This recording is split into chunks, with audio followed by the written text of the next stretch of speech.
Good evening, Ram Ram, नमस्कार, जय हिंद। मैं संदीप सिवाज स्वागत करता हूं आप सभी बच्चों का आपके अपने बेहतरीन और शानदार लर्निंग प्लेटफॉर्म पर। जितने भी बच्चे आज के सेशन में मेरे साथ लाइव जुड़ चुके हैं, एक बार फटाफट मेरे को बता दीजिएगा ऑडियो वीडियो एकदम परफेक्ट है, क्लियर है, ओके है। बच्चों 10-15 मिनट आज देरी से क्लास अपने स्टार्ट हुई है, इसके लिए सॉरी बोलूंगा, क्योंकि नेट का कोई इशू आ रहा हुआ था और नेट कनेक्टिविटी में प्रॉब्लम के कारण मेरे दोस्त ये जो क्लास है वो 10-15 मिनट आज आपकी लेट शुरू हुई है, ठीक है।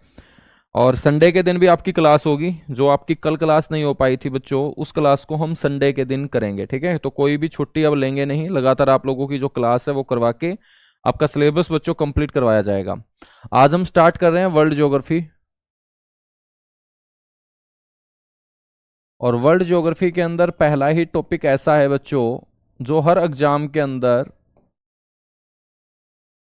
वहां से क्वेश्चन पूछा ही पूछा जाता है। और टॉपिक का नाम है latitude and longitude.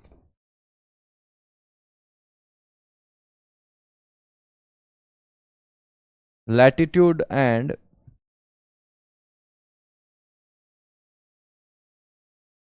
Longitude.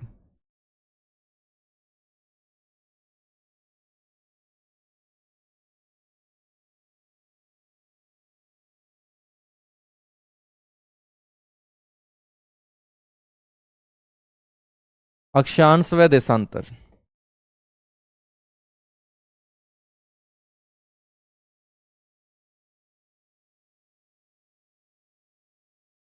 Latitude and longitude, अक्षांश एवं देशांतर, ठीक है ना। सर जी कुछ भी दिखाई नहीं दे रहा बेटा, दिखाई दे तो रहा है। मैं भी दिखाई नहीं दे रहा क्या?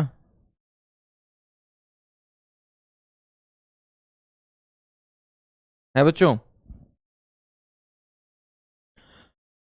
जीपी राज उसको भी हम डिस्कस कर लेंगे, चलेगा। सर थोड़ी सी ब्राइटनेस ज्यादा है, ब्राइटनेस कम कर लेंगे, कोई इशू नहीं है।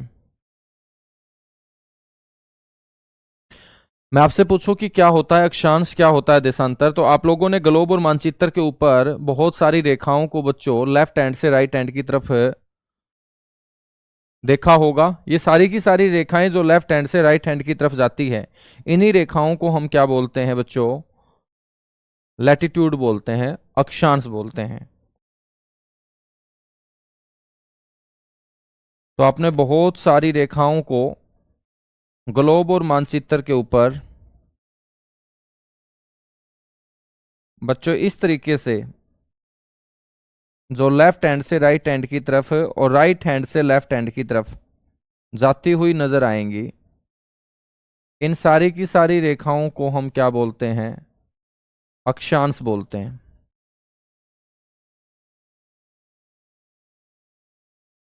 ठीक है। तो ये सारी की सारी जो रेखाएं हैं आपकी क्या कहलाएंगी? अक्षांश कहलाएंगी। अब दिमाग में आपके आया होगा कि सर ये जो रेखाएं खींची गई हैं इस तरीके से, इनको खींचा ही क्यों गया है? ये जो रेखाएं खींची गई हैं इनको खींचा ही क्यों गया है? बच्चों आप लोगों को पता होगा कि आप भारत के अंदर किसी राज्य के किसी जिले के किसी गांव के अंदर ठहरे हुए हो, आप रहते हो, लेकिन सभी को आवाज सही नहीं है।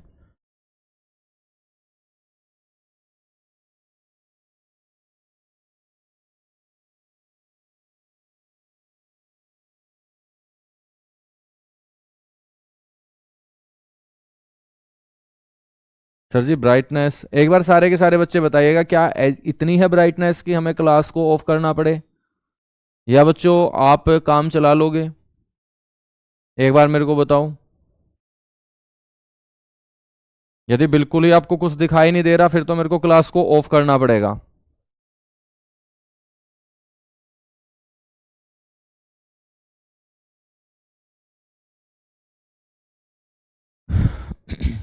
तो बच्चों अक्षांश जो खींचे गए हैं वो किस लिए खींचे गए हैं? किसी भी स्थान की स्थिति को दर्शाने के लिए।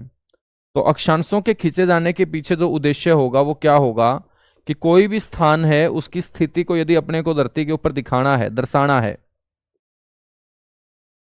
तो किसी भी स्थान की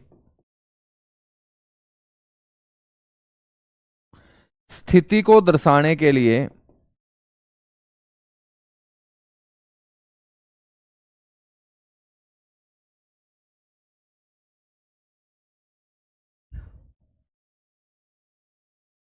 बच्चों हमेशा क्या खींचे जाते हैं, अक्षांश खींचे जाते हैं। ठीक है, अक्षांश जो हैं इनकी पहचान हम ऐसे भी कर सकते हैं कि पश्चिम से पूर्व की तरफ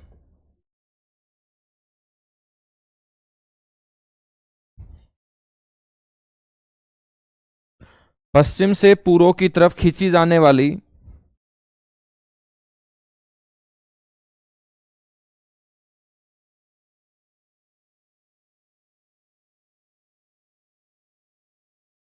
पश्चिम से पूर्व की तरफ खींची जाने वाली जो आपकी पैरेलल लाइनें होती हैं, समानांतर रेखाएं होती हैं, उन्हीं को हम क्या बोलते हैं, अक्षांश बोलते हैं। तो ग्लोब और मानचित्र के ऊपर खींची गई पश्चिम से पूर्व की ओर पैरेलल लाइनों को बच्चों कहा जाता है अक्षांश यानी कि लैटिट्यूड। बच्चों अक्षांश जो खींचे गए हैं वो किस आधार पे खींचे गए हैं, ये एंगल के आधार पे, कोण के आधार पे इनको खींचा गया है। तो अक्षांशों को मुख्यतः बेटा कोण के आधार पर खींचा गया है।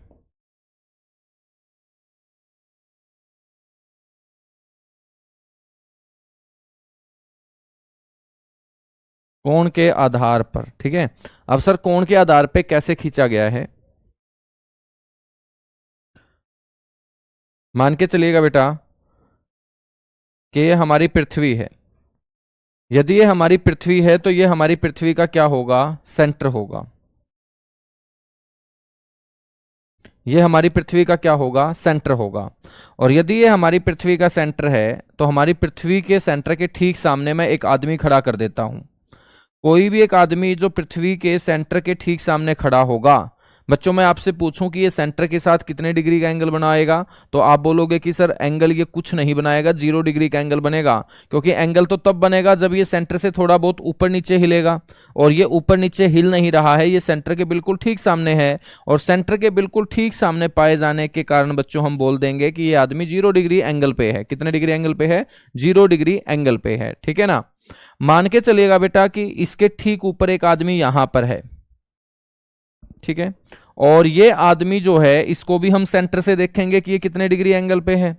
और ये वाला जो आदमी है ये सेंटर से बच्चों 5 डिग्री एंगल के ऊपर पाया गया। कितने डिग्री एंगल पे पाया गया, 5 डिग्री एंगल पर पाया गया। तो बच्चों ये जो आदमी 5 डिग्री एंगल पे है, इस एंगल को हम कहां से देख रहे हैं, सेंटर से देख रहे हैं। तो ये कोई भी स्थान, कोई भी आदमी बच्चों उसकी सेंटर से लेके वहां तक की जो दूरी होगी उस दूरी को ही क्या कहा जाता है, लैटिट्यूड कहा जाता है। ठीक है, मान के चलेगा ये आदमी 5 डिग्री एंगल पे है, और ऐसे ही एक आदमी यहां पर 5 डिग्री एंगल पर है बच्चों, एक ऐसे ही ये 5 डिग्री एंगल के ऊपर है। ठीक है, तो इस साइड वाले आदमी को मैं उस साइड वाले आदमी से जोड़ दूं एक रेखा से, तो ये आपका अक्षांश क्या कहलाएगा, 5 डिग्री अक्षांश कहलाएगा। ठीक है ना, 5 डिग्री क्या कहलाएगा बेटा, अक्षांश कहलाएगा। अक्षांश की जो डेफिनेशन होती है ना सही मायने में, वो क्या होती है, लैटिट्यूड या अक्षांश क्या होता है बच्चों,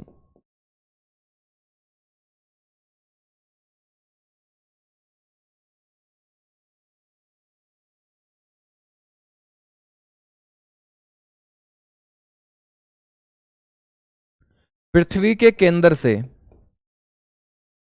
केंद्र का मतलब सेंटर है, पृथ्वी के केंद्र से किसी भी स्थान की जो कोणीय दूरी होती है,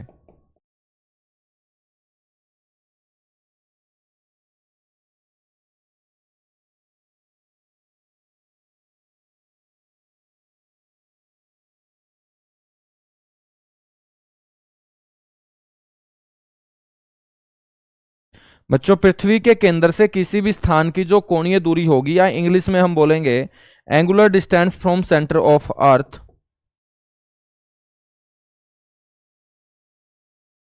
angular distance from centre of earth, किसी भी स्थान की पृथ्वी के केंद्र से कोणीय दूरी, एंगुलर डिस्टेंस, उसी को हम क्या बोलते हैं बच्चों, अक्षांश बोलते हैं। यह मैं आपको दोबारा समझाता हूं।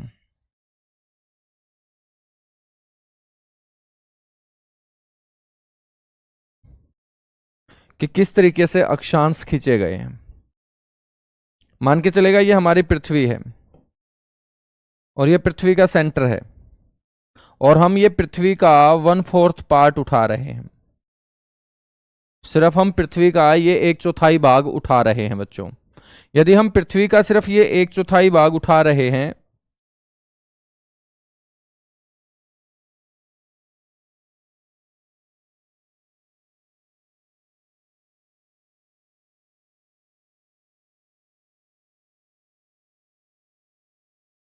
यदि हम पृथ्वी का ये सिर्फ 1/4 भाग उठा रहे हैं तो ये 1/4 भाग बच्चों जिसके ऊपर टिका होगा उसे हम क्या बोल देंगे, आधार बोल देंगे। ये बेस है, आधार है जिसके ऊपर ये 1/4 भाग टिका हुआ है, ठीक है। और यदि ये पृथ्वी का सेंटर है और सेंटर के ठीक सामने मैं किसी आदमी को खड़ा कर दूं तो मैंने आपको बताया कि वो आदमी इसके साथ कितने डिग्री का एंगल बनाएगा, 0 डिग्री का। बच्चों उसको हम थोड़ा सा ऊपर लेके जाएंगे तो 1 डिग्री का, फिर 2 डिग्री का, फिर 3 डिग्री का, फिर 4 डिग्री का, फिर 5 डिग्री का। ऐसे करते करते बच्चों हम इस सेंटर के कहाँ चले जाएंगे, परपेंडिकुलर चले जाएंगे। जब हम इस सेंटर के परपेंडिकुलर जाएंगे तो बड़े से बड़ा एंगल कितना बनेगा, फिर 90 डिग्री बनेगा, 90 डिग्री। 90 से ऊपर बच्चों कोई एंगल नहीं बनेगा, ठीक है। एक ऐसा ही आदमी हमने लेफ्ट हैंड साइड में खड़ा कर दिया। अब हमने इस साइड का ये भाग उठा लिया बच्चों।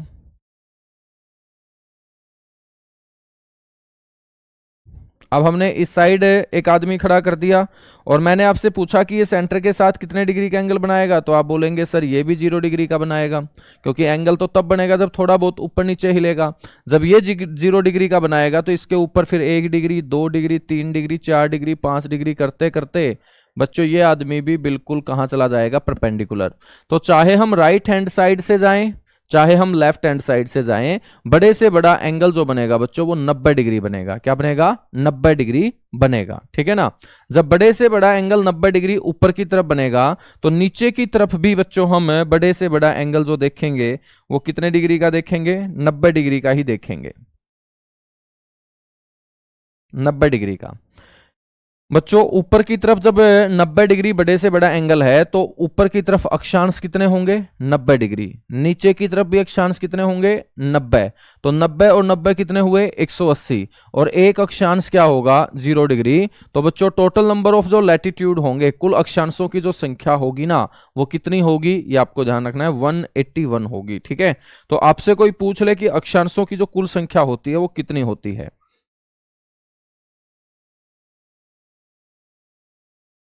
कुल अक्षांश कितने होते हैं, टोटल लैटिट्यूड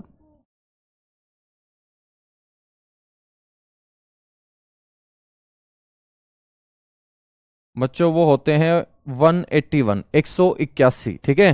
क्योंकि एंगल के आधार पर अक्षांशों को खींचा गया है। जब यहां पे 1 डिग्री होगा, यहां पे 1 डिग्री होगा, इन दोनों को मिला देंगे तो ये कहलाएगा 1 डिग्री अक्षांश, ठीक है बेटा।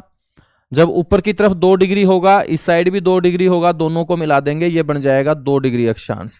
ऊपर की तरफ चलेंगे, राइट हैंड साइड में 3 डिग्री होगा, लेफ्ट हैंड साइड में 3 डिग्री होगा, दोनों को मिला देंगे, बन जाएगा 3 डिग्री अक्षांश। इस तरीके से हम कहां तक जा सकते हैं, 90 डिग्री तक। तो 90 डिग्री तक जा सकते हैं तो ऊपर की तरफ 90 अक्षांश होंगे, नीचे की तरफ 90 अक्षांश होंगे। तो 90 और 90 180, ठीक है।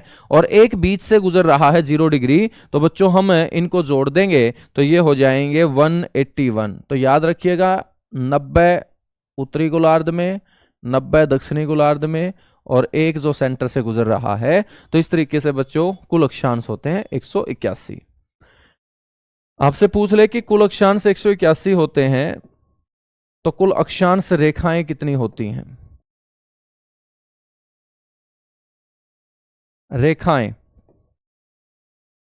तो बेटा कुल अक्षांश रेखाएं जब आपसे पूछी जाए तो आप बोलेंगे 179 होती हैं। कितनी होती हैं, 179।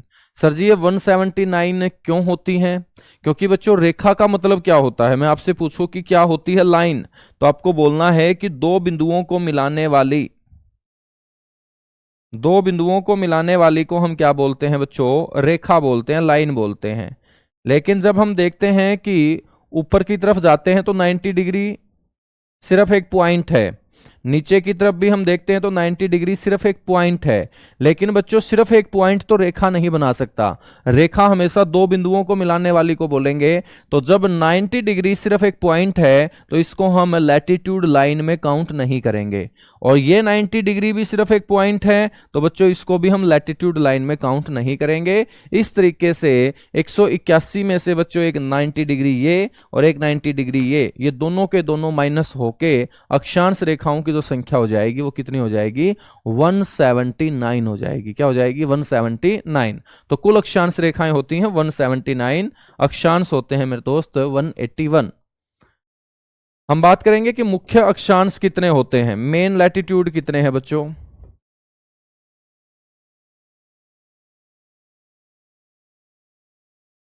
तो मुख्य अक्षांश होते हैं बच्चों 5। ठीक है, मुख्य अक्षांश कितने होते हैं? 5 होते हैं। इन 5 मुख्य अक्षांशों में सबसे पहला नाम है 0 डिग्री लैटिट्यूड, 0 डिग्री अक्षांश।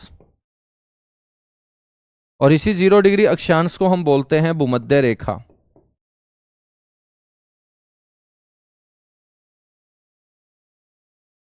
या इक्वेटर लाइन। क्या बोलते हैं? Equator line. 0 डिग्री के बाद हम बात करेंगे 23.5 डिग्री नॉर्थ लैटिट्यूड, इसको बोलते हैं कर्क रेखा यानी कि tropic of cancer.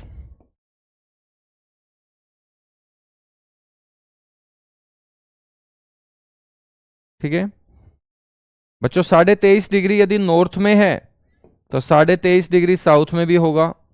23.5 degree south latitude इसको बोलेंगे मकर रेखा, tropic of Capricorn.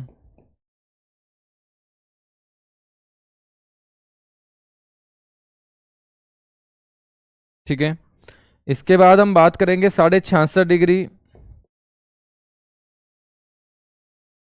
North latitude, इसको कहा जाता है आर्कटिक।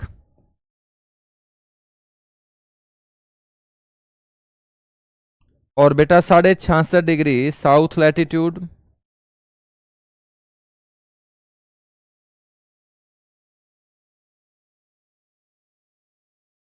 इसको कहा जाता है अंटार्कटिक। क्या कहा जाता है? अंटार्कटिक। ठीक है, तो इस तरीके से हम इन 5 अक्षांशों को मुख्य तौर पे बच्चों पढ़ते हैं। जैसे ये 0 डिग्री है तो इसको बोल देंगे भूमध्य रेखा। भू का मतलब पृथ्वी है, मध्य का मतलब बीचों बीच, और पृथ्वी के ठीक बीचों बीच खींची गई जो काल्पनिक रेखा होगी बच्चों उसी को हम बोलते हैं भूमध्य रेखा।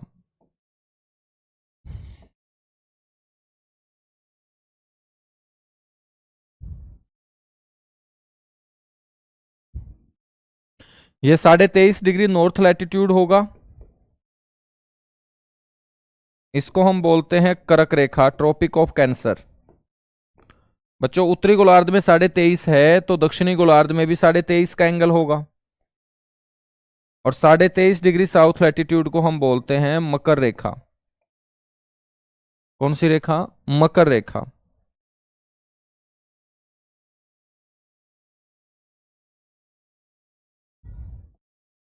यह आपका 66.5 डिग्री नॉर्थ लैटिट्यूड है, इसको बोलते हैं आर्कटिक। और ये आपका 66.5 डिग्री साउथ लैटिट्यूड है बच्चों, इसको कहा जाता है अंटार्कटिक। क्या कहा जाता है इसे? अंटार्कटिक कहा जाता है। और 90 डिग्री इसको बोलते हैं नॉर्थ पोल यानी कि उत्तरी ध्रुव। और 90 डिग्री बच्चों नीचे की तरफ जो है इसको बोलते हैं साउथ पोल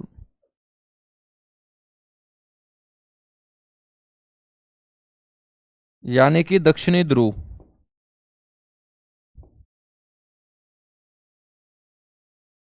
इसको हम क्या बोल देंगे? साउथ पोल यानी कि दक्षिणी ध्रुव। बच्चों जितनी भी रेखाएं मैंने यहां पर खींची हैं आप लोगों को दिखाई दे रहा होगा कि सबसे लंबी रेखा कौन सी है जो सेंटर से गुजर रही है, और सेंटर से गुजरने वाली रेखा को हमने क्या बोल दिया, भूमध्य रेखा। बच्चों भूमध्य रेखा से जब हम चलेंगे कहां, ध्रुवों की तरफ, पोल की तरफ, तो बच्चों इन रेखाओं की लंबाई के ऊपर आप लोगों को क्या प्रभाव देखने को मिल रहा है बच्चों, इनकी लंबाई जो है वो क्या होती जा रही है, कम होती जा रही है, और 90 डिग्री के ऊपर जाके ये सिर्फ क्या बन जाती है, एक पॉइंट बन जाती है। क्या बन जाती है, पॉइंट। तो यहां पर आपसे पूछा जाएगा कि सबसे जो बड़ा अक्षांश होता है वो कौन सा होता है, या सबसे लंबी अक्षांश रेखा कौन सी होती है।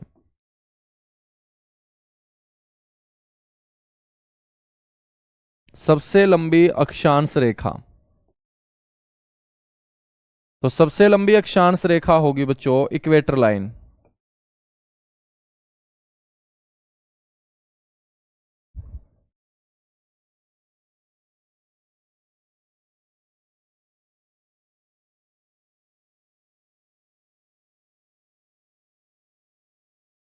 इक्वेटर लाइन, भूमध्य रेखा, ठीक है ना।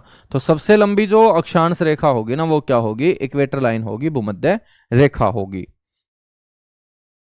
बच्चों अक्षांशों की जो लंबाई है उसके ऊपर क्या प्रभाव पड़ेगा, तो याद रखना है अक्षांशों की लंबाई।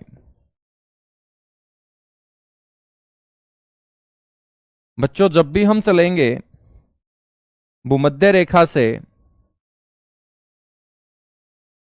ध्रुवों की तरफ,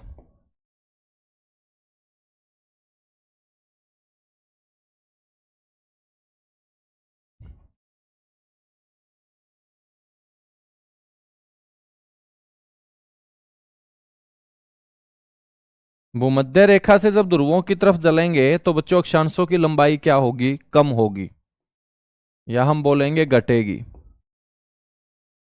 ठीक है ना। अक्षांशों की लंबाई भूमध्य रेखा से ध्रुवों की तरफ जाएंगे तो घटेगी। और यदि आपसे एग्जामिनर पूछ ले कि ध्रुवों से जब हम भूमध्य रेखा की तरफ आएंगे, पोल से जब हम इक्वेटर की तरफ आएंगे, तो पोल से इक्वेटर की तरफ आते हुए बच्चों लंबाई जो होगी ना वो बढ़ेगी, और सबसे अधिक लंबाई वाला जो अक्षांश होगा वो आपका 0 डिग्री अक्षांश होगा, जिसको हमने इक्वेटर बोल दिया, भूमध्य रेखा हमने बोल दिया, ठीक है।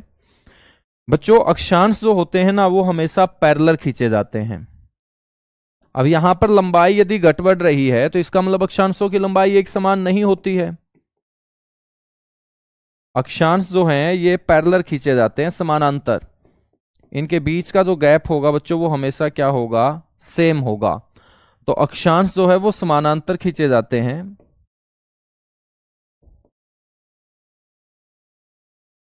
लेकिन इनकी लंबाई जो होती है ना बच्चों वो एक समान नहीं होती है।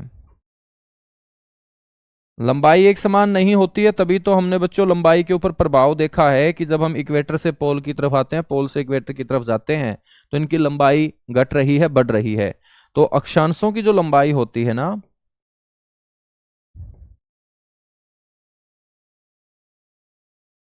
बच्चों वो एक समान नहीं होती है।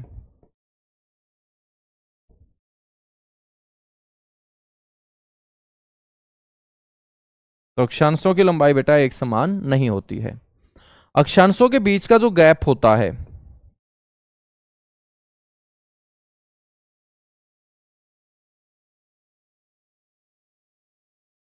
अक्षांशों के बीच का जो क्षेत्र होता है उसे हम जोन बोलते हैं। क्या बोलते हैं, जोन। और जोन को हम बोलते हैं बच्चों कटिबंध। क्या बोलते हैं, कटिबंध, ठीक है ना। अब देखिएगा ये अक्षांश जो है, ये वाला अक्षांश और ये वाला अक्षांश, इसके बीच का जो क्षेत्र होगा उसको हम क्या बोल देंगे, उसको हम जोन बोल देंगे, यानी कि कटिबंध बोल देंगे। तो अक्षांशों के बीच का जो गैप होगा बेटा उसको हम कटिबंध बोलते हैं, ठीक है। अब मैंने आप लोगों को बताया था कि अक्षांशों के बीच की जो दूरी होती है वो क्या होती है, बराबर होती है। अक्षांशों के बीच की यदि दूरी बराबर है तो बच्चों ये होती कितनी है,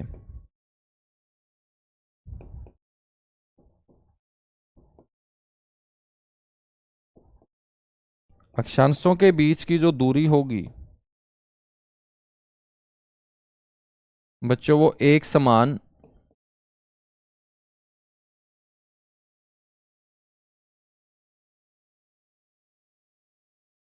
111 किलोमीटर होगी। ठीक है ना, यहां तक चीजें समझ में आए? हाँ, तो 111 किलोमीटर। बिल्कुल भाई अमित, बिल्कुल सही बोल।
चलेगा, अब आ गई होगी आवाज, है ना?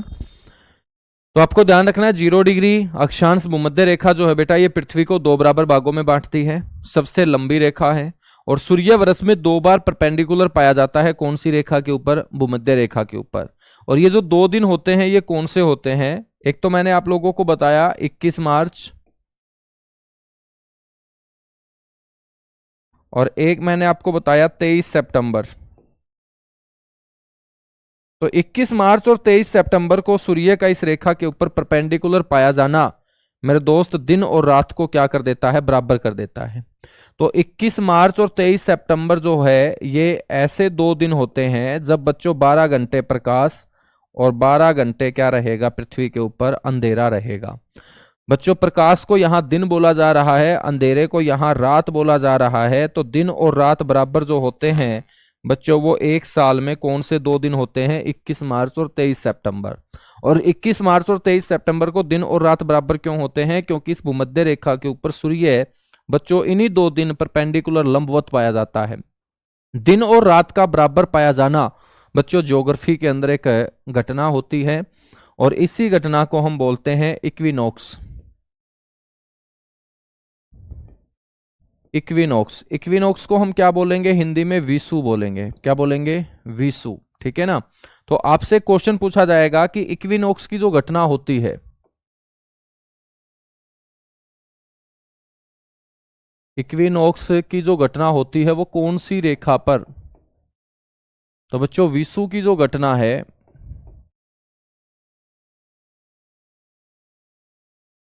ये 0 डिग्री अक्षांश या भूमध्य रेखा पर। बच्चों ये विषु नाम की घटना भूमध्य रेखा पे पाई जाती है, इसीलिए इस रेखा का जो नाम है वो भूमध्य रेखा से क्या पड़ा, विषुवत रेखा पड़ा। तो आप लोगों के समझ में आया कि बच्चों हम इसे विषुवत रेखा क्यों बोलते हैं, क्योंकि इसी रेखा के ऊपर यह घटना घटित होती है जिसको मैंने क्या बोला, इक्विनॉक्स बोला, विषु बोला। और इक्विनॉक्स से ही मेरे दोस्त इसको हम इक्वेटर बोलते हैं। तो इसका नाम इक्वेटर क्यों है, इसका नाम इक्वेटर इसलिए है क्योंकि यहां दिन और रात क्या पाया जाता है बच्चों, बराबर पाया जाता है। तो आपसे पूछ ले कि भाई इक्विनॉक्स क्या है, तो आपको बोलना है दिन और रात का बराबर पाया जाना। और दिन का मतलब प्रकाश है, रात का मतलब अंधेरा है। दिन व रात का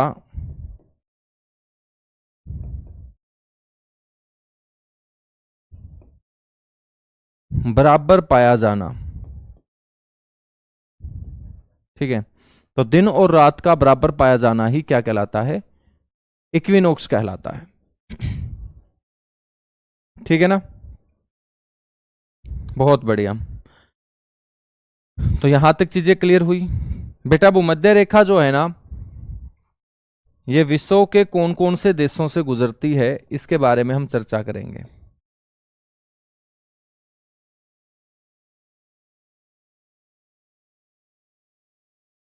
भूमध्य रेखा जो है ये विश्व के 13 देशों से गुजरती है।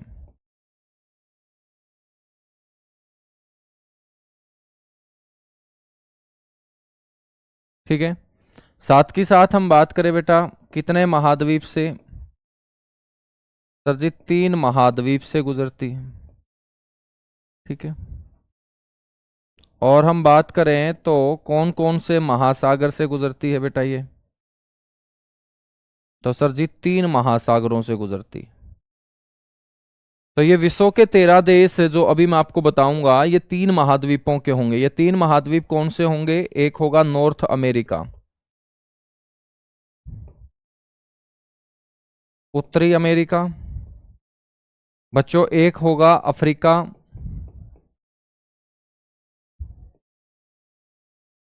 और एक होगा एशिया। ठीक है। ये 3 महासागर कौन से होंगे, एक होगा पैसिफिक ओशियन, प्रशांत महासागर। 5 महासागरों में से 3 महासागरों से इक्वेटर बच्चों गुजरती है, एक है पैसिफिक, एक है अटलांटिक, अटलांटिक ओशियन, अटलांटिक महासागर, और एक ओशियन है इंडियन ओशियन यानी कि हिंद महासागर।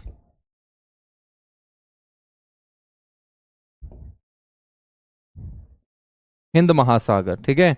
तो आपसे पूछा जा सकता है कि भूमध्य रेखा जो है ये विश्व के कितने देशों से गुजरती है, तो आप लोगों को पता होना चाहिए कि ये गुजरती है सर जी विश्व के 13 देशों से। लेकिन महासागर पूछ ले तो आपको बोलना है कि ये गुजरती है सर 3 महासागरों से, ठीक है। और महाद्वीप पूछ ले तो आप बोल देंगे 3 महाद्वीपों से ये गुजरती है। बच्चों एक ट्रिक के माध्यम से मैं 13 के 13 देश आप लोगों को बता रहा हूं।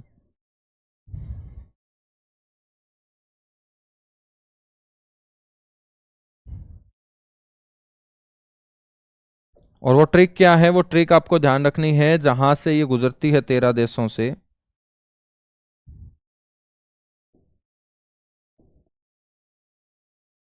ट्रिक है सीबीआई सो गया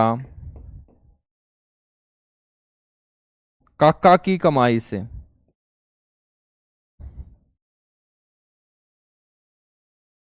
या काकी बोल दो, काका की कमाई से।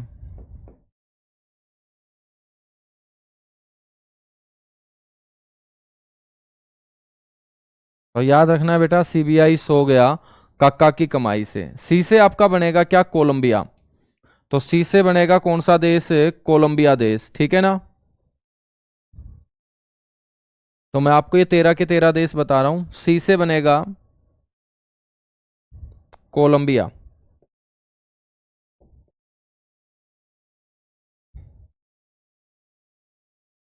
बेटा बी से बनेगा ब्राजील।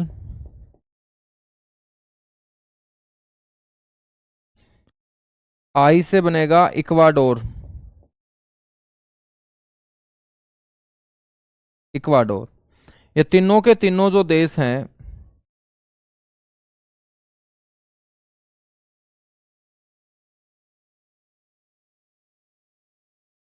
यहां पर मेरा बेटा एक याद रखना है, हमने उत्तरी अमेरिका बोला है तो उत्तरी अमेरिका नहीं बल्कि दक्षिण अमेरिका आपको याद रखना है।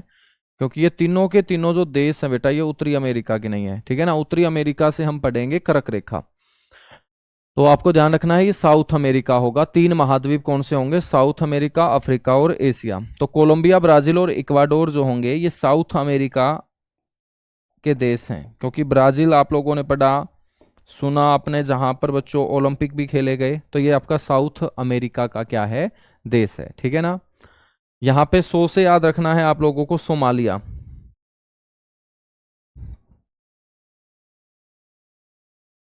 सो से याद रखेंगे सोमालिया।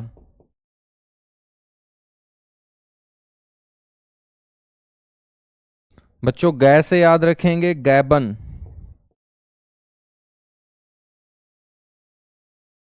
गैबन, ठीक है। या से याद रखेंगे युगांडा।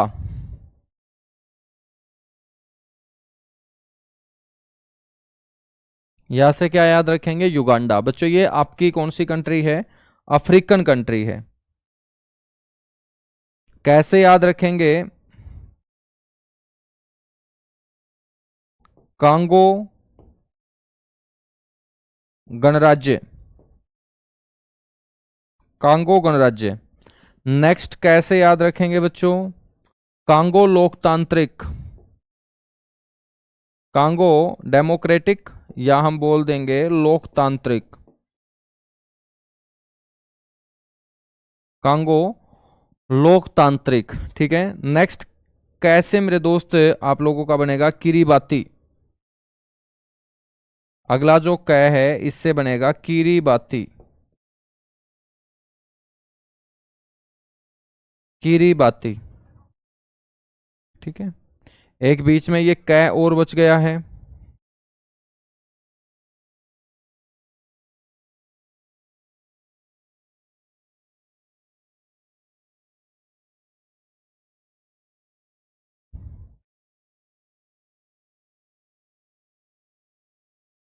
केन्या। इससे क्या बनेगा बेटा? केन्या। ये सारे के सारे जो है ना ये आपके अफ्रीका के देश हैं। किसके देश हैं? अफ्रीका के। मैं से बनेगा Maldives.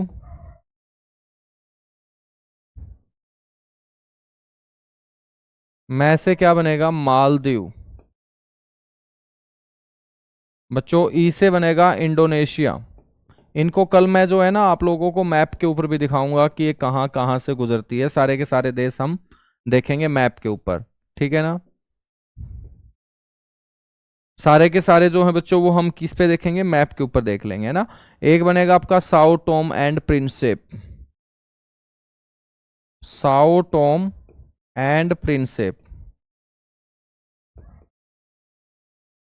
Sao Tom and Prinsep, ठीक है ना। इस तरीके से बच्चों ये 13 के 13 देश आपके याद हो जाते हैं तो बहुत अच्छी बात है, क्योंकि आपके एग्जाम के अंदर दिल्ली पुलिस के अंदर ऐसा क्वेश्चन जो है वो कई बार पूछा गया है कि भूमध्य रेखा निम्नलिखित में से कौन से देश से गुजरती है। तो बच्चों ये 13 के 13 देश आप लोगों को याद रखने हैं। सीबीआई से 3 देश याद हो जाएंगे साउथ अमेरिका के, ठीक है। उसके बाद याद रखना है से सोमालिया, जो एक बहुत गरीब देश है अफ्रीका का।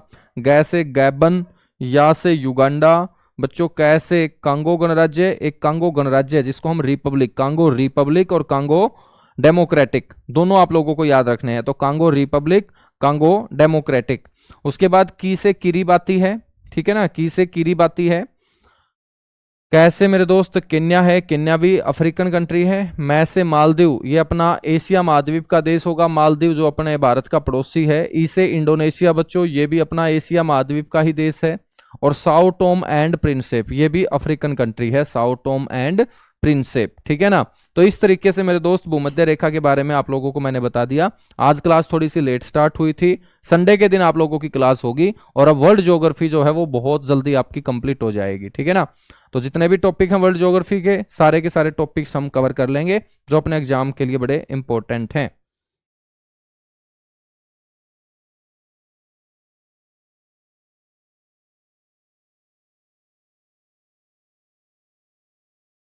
हाँ बिल्कुल भाई अमित, सही है, ठीक है। हाँ बिल्कुल, आपको देख के मेरे को लगता है कि आपने खूब किया है, और आप इस फील्ड में गलत आ गए हो भाई साहब, ज्योतिषी वाली फील्ड में सही हो, सारे के सारे आइडिया लगा लेते हो बेटा, है ना। चलेगा, बाकी मिलेंगे कल इसी जगह इसी समय। Thank you.